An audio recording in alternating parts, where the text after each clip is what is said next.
So Radhe Radhe everyone, আমি শান্তনু দেবনাথ তোমাদের সকলকে ডেইলি এডুকেশন একাডেমিতে স্বাগত জানাই। তোমাদের সাথে আমি পলিটিক্যাল সায়েন্স বা রাষ্ট্রবিজ্ঞান সম্পর্কে ডিসকাশন আলোচনা, তোমাদের কমপ্লিটলি সিলেবাস তোমাদেরকে বোঝাবো এবং তোমরা কিভাবে সেই পরীক্ষাগুলো দেবে, কিভাবে তোমাদের কনসেপ্টগুলো ক্লিয়ার হবে, সেই সমস্ত বিষয় নিয়ে আলোচনা করব। আজকের ডেটে আমাদের ফার্স্ট ভিডিও তোমাদের উদ্দেশ্যে এই জন্য দেওয়া যে তোমরা পলিটিক্যাল সায়েন্স সম্বন্ধে বা রাষ্ট্রবিজ্ঞান সম্বন্ধে একটু কিছু আন্দাজা পেতে পারো। তোমরা সকলেই আপাতত 10-এর বোর্ড এক্সাম দিয়েছো। তোমাদের 10-এর বোর্ড এক্সাম পাস করার পরে তোমাদের কাছে 3টে স্ট্রিমের অপশন থাকবে, একটা সায়েন্স, 2 নম্বর আর্টস কমার্স আর 3 নম্বর আর্টস। এই আর্টসের মধ্যে বিভিন্ন সাবজেক্ট তোমরা দেখতে পাবে। তার মধ্যে একটা সাবজেক্ট হচ্ছে রাষ্ট্রবিজ্ঞান। তোমাদের মাথায় এই রাষ্ট্রবিজ্ঞান যখন কথাটি আসে তো কিছু প্রশ্ন আসা স্বাভাবিক, যে সাবজেক্টটা কিরকম, সাবজেক্টটা পড়লে আমরা কি জানতে পারবো এবং সেটা জেনে আমাদের লাইফে কিভাবে ইমপ্লিমেন্ট করতে পারবো। সো এই সমস্ত কিছু বিষয় আমি তোমাদের সাথে কন্টিনিউয়াসলি এই ভিডিওতে ডিসকাশন করব। কিন্তু ভিডিওটা শুরু করার আগে তোমাদেরকে আমি একটা কোশ্চেন জিজ্ঞাসা করবো, যে তোমরা কি জানো এই 5টা যে শব্দ তোমাদের সামনে লেখা আছে, এই 5টা শব্দের থ্রুতেই বা এই 5টার শব্দ দ্বারাই সমস্ত ভারতবর্ষ মানুষ সঞ্চালিত বা পরিচালিত হচ্ছে। এই 5টা শব্দের মধ্যেই আছে সেই সমস্ত বিশেষ চিন্তাধারা বা মতামত যার দরুন আমরা জন্ম থেকে মৃত্যু পর্যন্ত আমাদের সমস্ত কর্ম বা আমাদের সমস্ত চিন্তাধারা, আমাদের সমস্ত কাজ বিকশিত হয়। রাষ্ট্রবিজ্ঞান যদি তুমি পড়ো, প্রথমত এই 5টা শব্দের বাইরেও তোমাদের বেসিক্যালি তোমরা সামাজিক চেতনাতে তোমরা আরো ইমপ্রুভড হবে। তোমরা সমাজকে বিভিন্ন আর একটা নজরে বা দৃষ্টিভঙ্গিতে তোমরা সেই সমাজকে দেখতে পারবে। তোমাদের সমাজে বা আমাদের আশেপাশে যে সমস্ত জিনিস প্রতিনিয়ত হচ্ছে, এক্সাম্পল নির্বাচন, আরো এক্সাম্পল ধরে নিতে পারো নানা রকম সরকারি প্রতিষ্ঠান, যে সমস্ত জিনিসগুলো আমাদের প্রত্যেক দিনের কাজে প্রয়োজন হয়, সেই সমস্ত জিনিস, সেই সমস্ত প্রতিষ্ঠানগুলো কিরকম ভাবে কার্যকলাপ করে, তার স্ট্রাকচার কিরকম, সেই সমস্ত কিছু বিষয় তোমরা রাষ্ট্রবিজ্ঞান পড়লেই জানতে পারবে। আরেকটা যেটা সব থেকে গুরুত্বপূর্ণ জিনিস, সংবিধান। তোমরা আপাতত 10 পর্যন্ত পড়েছো, তোমরা এই সংবিধান কথাটি কেউ হয়তো শুনে থাকবে, কেউ আবার নাও শুনে থাকতে পারো। কিন্তু তোমাদের উদ্দেশ্যে আমার কর্তব্য এটা জানিয়ে রাখা যে ভারতবর্ষ শুরুটাই সংবিধান থেকে। একটা যে আমরা বলি ভারতবর্ষ স্বাধীনতা পেলাম, পেয়ে ভারতবর্ষ গঠন হলো, সেই সমস্তটা কোথা থেকে আসলো? ভারতবর্ষ যে এত সুন্দরভাবে সুসংগঠিত বা সুসংঘবদ্ধ, সেটা কোথা থেকে হচ্ছে? সংবিধানের মধ্যেই আছে সেই সমস্ত সারমর্ম বা সংবিধানের মধ্যেই আছে সেই পথ নির্দেশিকা যার থ্রুতে বা যার দরুন ভারতবর্ষ সুসঞ্চালিত হয় এবং সুসংঘবদ্ধভাবে পরিচালিত হয়। এরপরে যদি তুমি দেখতে যাও, তোমার দৃষ্টিভঙ্গি গঠন হবে এবং পরিবর্তিত হবে।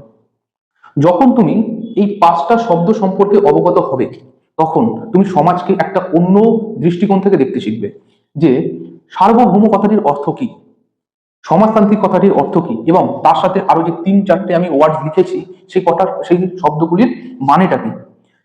সেই মানে বুঝতে গেলে তোমাদেরকে কিছু প্রশ্ন প্রথমত জানতে হবে। আমাদের দেশ কি বাইরের কোনো দেশের বা শক্তির মতামত নিয়ে আমাদের দেশে আইন প্রণয়ন করে? তোমাদের কি মনে হয় আমাদের দেশে যদি কোনো একটি আইন প্রণয়ন করতে হয়, সেই আইন প্রণয়ন করতে যাওয়ার সময় আমাদের সরকার বাইরের কোনো দেশের সাথে মতামত নেয়, নাকি সে তার নিজস্ব বিচার বিশ্লেষণের দরুনই এই আমাদের দেশে আইনটি প্রণয়ন করে? দ্বিতীয় প্রশ্ন যদি তোমাদের কাছে আমি করি, আমাদের সরকারের কি গরিব মানুষের প্রতি কোনো কর্তব্য নেই? তোমার কি মনে হয় এই যে চিকিৎসা, শিক্ষা, সমস্ত কিছুই কি বড়লোক মানুষদের জন্য? গরিব মানুষরা কি কিছুই পাবে না? এই সমস্ত কিছু বিষয় তোমাদের কাছে প্রশ্ন করা উচিত, বা তোমাদের মনে প্রশ্নটা আসা উচিত, যে কি জন্য এরকম হচ্ছে, বা কি দরুন সমাজে সরকারের একটা কর্তব্য আছে গরিব মানুষদের প্রতি। তোমরা সকলেই দেখতে পাও তোমাদের রিয়েল লাইফ এক্সাম্পলে যে সরকারের তরফ থেকে রেশন, অর্থাৎ যেখান থেকে তোমরা চাল, ডাল এক্সেট্রা, যেগুলো আমরা দোকান থেকে গিয়ে নিয়ে আসি, রেশন দোকান থেকে গিয়ে নিয়ে আসি, সেগুলো সরকার কেন দিচ্ছে? তারপরে আমাদের দেশের কি কোনো নির্দিষ্ট ধর্ম আছে? তোমাদের কি মনে হয় আমাদের দেশ কি কোনো নির্দিষ্ট ধর্মের দ্বারা পরিচালিত হয়, নাকি কোনো একটি ধর্মকে নিজের ধর্ম হিসেবে ব্যক্ত করে? আরো একটা প্রশ্ন, আমাদের ভোটের কি কোনো মূল্য আছে? এই যে যেমন সামনে আমাদের পশ্চিমবঙ্গে বিধানসভা ভোট 2026-এ হতে চলেছে, সেখানে এত মানুষ, তোমাদের বাবা মা বা তোমরা কত বছর পরে ভোট দিতে যাবে, আমাদের ভোটের কি সত্যি কোনো মূল্য আছে? এই সমস্ত কিছু প্রশ্ন। এবং লাস্ট যদি আমি একটা প্রশ্ন দেখি, আমাদের দেশে কেন কোনো রাজা বা রানী নেই? আমাদের দেশে কেন কোনো রাজা বা রানী শাসন করছে না? এই সমস্ত কটা প্রশ্ন এবং এটাই শুধুমাত্র যে প্রশ্নের লিস্ট শেষ এরকম না, আরো অনেক আছে। কিন্তু আমি কিছু তোমাদের সাথে এক্সাম্পল দিলাম যাতে তোমরা রিলেট করতে পারো জিনিসটা নিয়ে। এই কটা প্রশ্নের উত্তর দিতে গিয়ে আমাদের সার্বভৌম, সমাজতান্ত্রিক, ধর্মনিরপেক্ষ, গণতান্ত্রিক, প্রজাতন্ত্র বা সাধারণতন্ত্র, এই 5টা ওয়ার্ডস পড়তে হবে। এই 5টা ওয়ার্ড কোথায় পড়বো? প্রত্যেকটি বইতে। অর্থাৎ আমি যদি ফার্স্ট সেমিস্টারের বইটা যদি দেখি, ফার্স্ট সেমিস্টার অর্থাৎ 11-এর ফার্স্ট বইটা বা যে কোনো বই, তোমরা এতদিন পড়েছো এত বই, যে কোনো বইয়ের প্রথম পেজটা যদি খুলে দেখো, প্রথমেই লেখা থাকে ভারতের সংবিধান এবং তার প্রস্তাবনা। যে কোনো কিছু চলার জন্য বা যে কোনো কিছুর জন্যই ভারতবর্ষে আমরা সংবিধানকে অ্যাজ আ গাইডলাইন হিসেবে প্রেফার করি। সংবিধানের থেকেই সবকিছু। সেই কারণে রাষ্ট্রবিজ্ঞান পড়লে তোমাদের প্রথমত এই প্রিয়াম্বেল সম্পর্কে আমরা অবগত করাবো। এই প্রিয়াম্বেলে যেই ওয়ার্ডস গুলো আছে সেই সমস্ত বিষয়ে তোমাদেরকে আমরা জানাবো যে কেন জিনিসগুলো এরকম, কিসের ভিত্তিতে জিনিসগুলো এসেছে, বা এখন যে আমরা কনস্টিটিউশনে পড়ি বা কনস্টিটিউশনের প্রিয়াম্বেলে পড়ি সার্বভৌম, সমাজতান্ত্রিক, ধর্মনিরপেক্ষ। এই যে সমাজতান্ত্রিক কথাটা, এটা কি প্রথম থেকেই ছিল নাকি পরবর্তীকালে অ্যাডিশন করা হয়েছে? করা হলে কি জন্য অ্যাডিশন করা হয়েছে? এই সমস্ত কিছু বিষয় নিয়ে আমরা রাষ্ট্রবিজ্ঞানকে পড়তে চলেছি। রাষ্ট্রবিজ্ঞানকে পড়তে গেলে এবং তোমাদের কাছে আরো কিছু কনসেপ্ট ক্লিয়ার হবে। রাষ্ট্রপতি কিভাবে নির্বাচিত হন, আমরা এমপি, এমএলএ, কাউন্সিলর, এই সমস্ত আমাদের রিপ্রেজেন্টেটিভকে নির্বাচিত করার জন্য আমরা ভোট দিই বছরের পর বছর, কিছু বছর অন্তর, 5 বছর অন্তর আমরা ভোট দিয়ে থাকি। কিন্তু আমরা কোনোদিন শুনিনি যে রাষ্ট্রপতি নির্বাচনটা কিভাবে হয়। রাষ্ট্রপতি আমাদের দ্বারা নির্বাচিত হয় না আমাদের হয়ে অন্য কেউ নির্বাচিত করে? তোমরা আরো দেখতে পাবে সংসদ ভবন কি। এই যে আমরা কথায় কথায় শুনি, খবরে শুনি পার্লামেন্ট, আরো এক্সেট্রা, পার্লামেন্ট, তারপরে লেজিসলেটিভ অ্যাসেম্বলি বা বিধানসভা, এই জিনিসগুলো কি? এই জিনিসগুলোর কার্যপ্রণালীটা কি? এই জিনিসটা কিভাবে তৈরি, জিনিসটার স্ট্রাকচারটা কি? এই সমস্ত কিছু আমরা পড়তে চলেছি সংসদ ভবনে। বা তোমরা যদি আরো অ্যাডিশন করতে চাও, রাজ্যের বিধানসভাগুলোর কতগুলি অংশ আছে, এই সমস্ত কিছু বিষয় যখন তোমরা রাষ্ট্রবিজ্ঞানে পড়বে তোমরা প্রচলিত ব্যবস্থা সম্পর্কে অবগত হবে। তাহলে কি রাষ্ট্রবিজ্ঞান যখন তোমরা পড়ছো, তোমাদের কাছে একটা কম্পাইল ভাবে তোমরা একটা চিন্তাধারা করতে পারো যে সমাজে যে সমস্ত কার্যপ্রণালীগুলো হচ্ছে বা সমাজে যে সমস্ত ব্যবস্থা প্রচলিত আছে সেই সম্পর্কে তোমাদের একটা সচেতনতা তৈরি হবে। আর ভারতীয় সংবিধান সম্পর্কে তোমরা রাষ্ট্রবিজ্ঞান পড়লেই জানতে পারবে।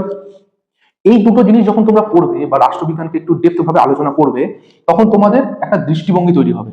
সেই দৃষ্টিভঙ্গি যখন তৈরি হবে, তোমরা সমাজকে এবং আরো আমাদের সমাজের প্রতি অন্যরকম ভাবে কন্ট্রিবিউট করার চেষ্টা করবে। আর একটা ওয়ার্ড যে আমি নির্বাচন এখানে লিখেছি, রাষ্ট্রবিজ্ঞান পড়লে আমাদের দেশের ডেমোক্রেসির বা গণতন্ত্রের প্রধান ভিত্তি হলো একটি নির্বাচন।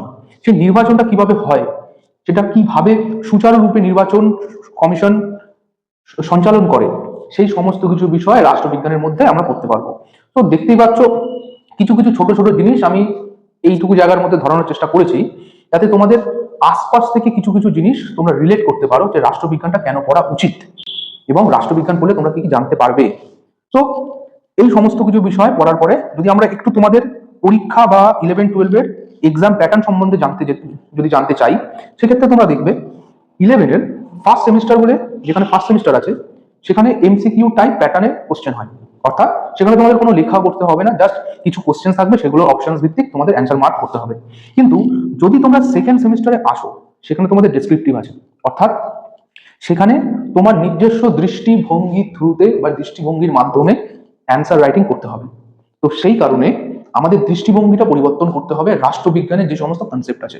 রাষ্ট্রবিজ্ঞানের কনসেপ্ট কি কি আছে একটু এক্সাম্পল যদি দিই, সার্বভৌম, সমাজতান্ত্রিক, ধর্মনিরপেক্ষ, গণতান্ত্রিক, প্রজাতন্ত্র। সার্বভৌম বলতে তোমরা কি বোঝো?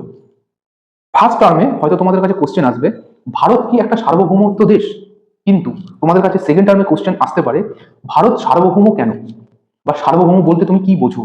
তো দ্বিতীয় সেমিস্টারে তোমাদের যদি এই প্রশ্নের উত্তর দিতে হয় সার্বভৌম বলতে তোমরা কি বোঝো, তার জন্য ফার্স্ট সেমিস্টার থেকেই তোমাদের এই সার্বভৌম সম্পর্কে জানা স্টার্ট করতে হবে। নয়তো তোমরা যখন সেকেন্ড সেমিস্টারে গিয়ে উঠবে তখন তোমাদের দৃষ্টিভঙ্গি গঠন হবে না।